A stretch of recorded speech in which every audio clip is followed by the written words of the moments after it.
Olá, galera do Cine Marcão. A gente continua viajando pelo cinema durante os anos. E vejam bem, geralmente é surpreendente quando a gente volta a ver alguns anos e percebe que alguns anos, como esse de hoje, 1980, foi um grande ano para o cinema. Da mesma forma, a gente dá uma olhada no ano de 1970, que nós vamos ainda vê-lo, não foi um ano tão rico em termos de cinema. Agora, entendam, lembrando que a minha lista são de filmes que eu assisti. Inclusive, pesquisando os anos, os filmes que eu não vi, eu me comprometo a vê-los para falar desses filmes. Tá? Nada que vai ser inteligência artificial não, tá bom? Aqui vai ser inteligência normal, ok? Vejam bem, o ano de 1980 foi um ano muito legal. Primeiro que eu indico para vocês um filme chamado Cavalgada de Proscritos, direção do Walter Hill. Walter Hill que pegou, que faz uns filmes de ação muito interessantes, ele é um ótimo diretor de ação, tá? Ele pegou a manha ali do Sam Peckinpah de fazer algumas cenas mais lentas, aproximar a câmera e afins. E Cavalgada de Proscritos é mais uma história do Jesse James. Deve ter no mínimo 10 filmes que conta a história do Jesse James, várias versões e afins, mas essa aqui específica do Walter Hill de 1970 é muito legal, principalmente por causa dos irmãos. O Jesse James tinha uma gangue, ele e os irmãos, e encontrou com mais duas famílias de irmãos também, acabaram fazendo uma gangue ali, depois da Guerra Civil Americana, tá? E o curioso é que nesse filme os irmãos Quaid e os irmãos Carradine fazem o papel dos irmãos James, e entre outros lá. É um filme muito legal, um ritmo interessante mesmo para a época, e já chama atenção, não cobrem desses filmes da década de 1980 as cenas de ação. As cenas de ação são aquelas que realmente ficaram mais datadas, tá? Mesmo assim, esse filme ainda dá conta do recado, é bem bacana, tá? O segundo filme, Cavalgada de Proscritos, voltando à Amazon Prime. Outro filme de 1970, filme icônico, inclusive tem documentário só sobre simbologia específica desse filme, O Iluminado, do gênio Stanley Kubrick. O Iluminado é uma das melhores obras, uma das obras mais interessantes do Stephen King. Tá? Não tem jeito de fazer algo ruim. Se respeitar a obra, faz algo bom. No caso aqui, o Stanley Kubrick não respeitou muito a obra. A história do livro do Stephen King é uma história de redenção de um pai alcoólatra, e no caso do filme do Stanley Kubrick, houve mudanças nesse sentido. Só que o Stanley Kubrick é gênio, ele conseguiu ainda, mesmo assim, fazer um grande filme. Então, um dos grandes filmes da história, baseado num dos maiores escritores da história, O Iluminado, do Stanley Kubrick, baseado na obra do Stephen King, mesmo Stephen King odiando o filme, vale a pena ver. Onde acha? Na Max, a antiga HBO, certo? Na sequência, gente, Martin Scorsese. Todos aqui que me acompanham sabem que eu sou fãzaço de carteirinha do Martin Scorsese, é um dos diretores que eu mais relevo, acho mais interessante, que fez a história do Jake LaMotta, o Touro Indomável. Tá? O Robert De Niro, o Robert De Niro nesse filme, ele dá um show de interpretação, a maquiagem é daqueles filmes que ele teve que treinar, ganhar peso, perder peso e afins, uma série de coisas, e fez um filmaço, tá? A história do Jake LaMotta é uma história muito interessante, e esse é um dos melhores filmes da década de 70 e um dos melhores do ano de 1970. Outro diretor, gente, que eu gosto demais é o Alan Parker. O Alan Parker, todo filme dele, ele mexe, ele tem alguma coisa de... Ele dá um jeito de colocar uma música, alguma coisa nesse sentido. O Alan Parker fez um filme aqui, tá? Chamado Fama. Filmou ali em Nova York, na Escola de Arte de Nova York. E na época a Irene Cara, uma grande popstar depois, ela novinha fazendo, entre outros, o Lee Cohery, tá? Que aparece ali também, mais tarde aparece em outros filmes. Fama é um filme muito legal, não chega a ser um musical no sentido ali de parar e ficar cantando no meio de certos diálogos, mas é um filme muito interessante do Alan Parker e você encontra ele para aluguel na Amazon e na Apple. Outro filme muito bom do John Irving, tá? Cães de Guerra. Vários filmes têm o nome Cães de Guerra. Esse é específico da década de 70, tá? Que tem ali o Christopher Walken, que conta a história de mercenários que são pagos para derrubar um governo, tá? É muito interessante, um Tom Berenger novinho, Christopher Walken e afins. Cães de Guerra. Se você gosta dessa pegada de filme de guerra, tá? Amazon Prime. Outro filme que você encontra para aluguel na Google Play é um filme muito interessante, um filme muito diferente, do Paul Schrader. Paul Schrader foi um dos grandes diretores, apesar de levar uma vida extremamente autodestrutiva, tá? O Paul Schrader dirigiu o Richard Gere, tá? E a Lauren Hutton no filme chamado Gigolô Americano. O filme envolve a história do gigolô e eu lembro, eu e meus amigos à época, a gente conversava, o que é uma das cenas mais legais desse filme é o Richard Gere arrumando o armário dele, o guarda-roupa dele. Gente, é de babar a classe do cara. E o Richard Gere bonitão, tal, Lauren Hutton também muito bonita. Só que acontece um assassinato, ele é o principal suspeito e o futuro dele parece aí, né, ser cadeia, ou vai haver alguém que vai salvá-lo ou não. Não vou dar spoiler, é um filmaço, Gigolô Americano, do Paul Schrader. Outro filme de um lendário diretor também, David Lynch. Então vejam bem, a década de 70, ao nível dos diretores que eu estou falando aqui até agora. Vejam bem, Walter Hill, Stanley Kubrick, Martin Scorsese, Alan Parker, John Irving, Paul Schrader e agora David Lynch. Olha o time de diretores aí. O Homem-Elefante, a história do John Merrick, que nasceu com um problema horroroso, físico e tal, mas o David Lynch teve uma delicadeza para contar a história desse cara num filme muito legal, muito interessante, muito emocionante, tá? Na época que ainda nem se falava nesse negócio de representatividade, afins e tal, esse filme faz bonito nesse sentido, contando a história do John Merrick, que tinha tudo para ter uma vida de pesadelos, mas acaba que encontrou pessoas ali, né, que fizeram dele da vida dele algo um pouco melhor. Tá? Você encontra esse filme, tá, ali para aluguel no YouTube. E, falando de bons diretores, Richard Lester, Superman 2. Gente, não tinha erro, tá?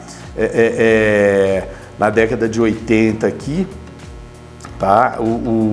Não vai ter erro a continuação do Super-Homem. Ele manteve a mesma fórmula ali, arrumou agora os vilões, 3 vilões de Krypton, tá? E fez um bom filme de ação, tá? O problema é que a franquia Superman, depois, a partir do terceiro, é ladeira abaixo. Continuando aqui em 1980, tá? Apertem os cintos, o piloto sumiu. Direção dos irmãos Zucker, né? Do Jim Abrahams e do do Jerry Zucker. Gente, é um filme de comédia que hoje ele não passaria, né? Hoje, num mundo chato e hipócrita que a gente está vivendo, esse filme seria criticado em todos os sentidos. É uma comédia pastelão, mas uma comédia excelente e politicamente incorreta do começo ao fim, o que faz ela ser melhor ainda. Tá? Apertem os cintos, do piloto sumiu, o Leslie Nielsen ali, e a Julie Haggart. Tá? O Leslie Nielsen tem um time de piada simplesmente impressionante. Onde vê, apertem os cintos, do piloto sumiu, no Telecine, tá? Da Globoplay. Outro filme do William Friedkin. William Friedkin, ele mais à frente, tá? Também ele já tinha se destacado mais à frente, ele já tinha se destacado ali na década de 70, agora no ano de 1980, ele fez o Parceiros da Noite com o Al Pacino, tá? é um policial que mistura violência, mistura o mundo do sadomasoquismo e afins. É um filme pesadíssimo, tá? Do William Friedkin, que tem o Al Pacino ali novinho, num dos seus melhores e mais icônicos papéis. Outro filme, gente, que fez história, e esse aqui tem muito a ver com a turma de amigos, né? É o The Blues Brothers, ou seja, os irmãos cara de pau. Novamente, uma comédia aqui, politicamente incorreta, muitas vezes, tá? Eles resolvem organizar um show para pagar as dívidas de um amigo, de uma casa de shows de um amigo e afins. E o show, será que sai? Será que não sai? Os caras são muito engraçados. O Dan Aykroyd, o John Belushi, tá? Dão shows aí, direção do John Landis. O John Landis é um diretor de mão leve, ele consegue pegar algumas histórias e por mais complexas às vezes que as histórias são, ele consegue dar uma certa leveza ali e aqui não é diferente. O John Landis é excelente diretor. The Blues Brothers, os irmãos cara de pau. Se você gosta de blues, então não tem erro. Filmaço com várias participações especiais, vários cantores, cantoras, artistas e afins, tá? Encontra para aluguel no YouTube. Outro filme também que entra na seara do politicamente incorreto é Smokey and the Bandit, que é o 2. Que chama Desta Vez Te Agarro, o nome que deram aqui no Brasil, tá? A direção do Hal Needham, tá? O Burt Reynolds aqui é o grande nome, o grande galã da época ali, Burt Reynolds, o seu bigodinho, o chapelão, a la Texas e afins, faz um filme de comédia divertidíssimo, aqueles filmes tem um pouco de road movie, né? Andando pelas estradas, polícia atrás, vai resolver algum problema. No caso aqui, ele vai ter que transportar uma elefanta grávida para uma convenção política nos Estados Unidos. Ou seja, tudo pode dar errado e realmente o que pode dar errado vai dar, mas é divertidíssimo o filme, tá? Com o excelente Burt Reynolds, bem canastrão. Muitos dizem que o Burt Reynolds ele simplesmente fazia o papel dele mesmo, mas vale a pena, é um ótimo filme, tá? Uma ótima diversão. Um outro filme completamente diferente, gente, e belíssimo, uma das mais belas histórias de amor para mim da história do cinema, Em Algum Lugar do Passado, tá? A direção da Janet Swark, né? O nome aqui meio complicado. Um romance com Christopher Reeve, o eterno super-homem, né? É uma das histórias mais belas que eu já vi, muito interessante. Não vou falar muito para não dar spoiler, mas é uma história que envolve até a questão de passagem de tempo e de viagem no tempo, mas é uma das histórias mais bonitas de amor já contadas pelo cinema. Guarde esse nome, Em Algum Lugar do Passado. Você encontra na Plex, que eu não conheço bem essa plataforma, tá? Mas encontra para aluguel também no YouTube, na Amazon, na Apple e no Google Play. E foi em 1980 que vai sair o melhor filme de Star Wars da franquia clássica, da parte clássica, né? Da franquia Star Wars, dos 3 primeiros clássicos, O Império Contra-Ataca. O famoso filme onde a gente descobre que o Luke Skywalker tem o Darth Vader como pai. É o melhor filme, ao meu ver, o melhor filme disparado de Star Wars, tá? A última trilogia é, ao meu ver, muito ruim, um lixo completo. E o prequel, né, o 1, 2 e o 3 são legais, tal, mas a clássica é a clássica, o primeiro Star Wars, Uma Nova Esperança, e esse segundo, né, o Império Contra-Ataque, é simplesmente sensacional. Onde ver? Na Disney+, ele vai ser apresentado ao velho Yoda, certo? Gente, aqui,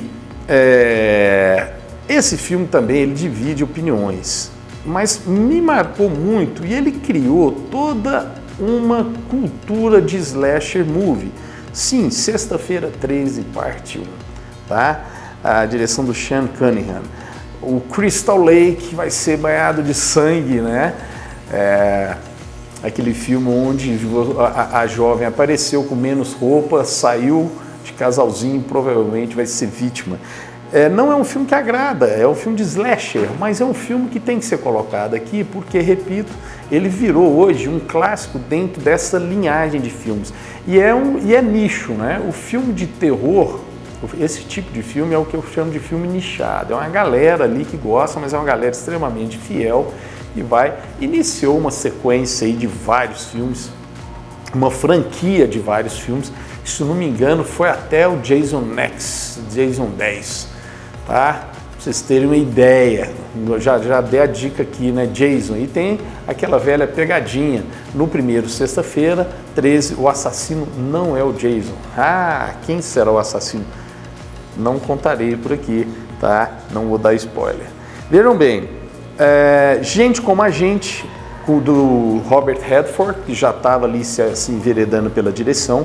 É um filme que envolve culpa, que envolve família, que envolve uma série de coisas, com o Timothy Hutton, tá? E o Donald Sutherland. Um ótimo drama. O nome é bem simpático, né? Gente Como a Gente, tá? Se você encontra para aluguel na Amazon. O Brian De Palma, outro grande diretor, tá? Vestida para Matar, um thriller com o Michael Caine e a Nancy Allen, um thriller muito bacana, né? O Brian De Palma aí se destaca também se você gosta de um filme policial tal, né? No caso aqui um thriller que tem um plot twist muito interessante no final, tá? Você encontra Vestida para Matar na Amazon e para aluguel na Amazon e na Apple.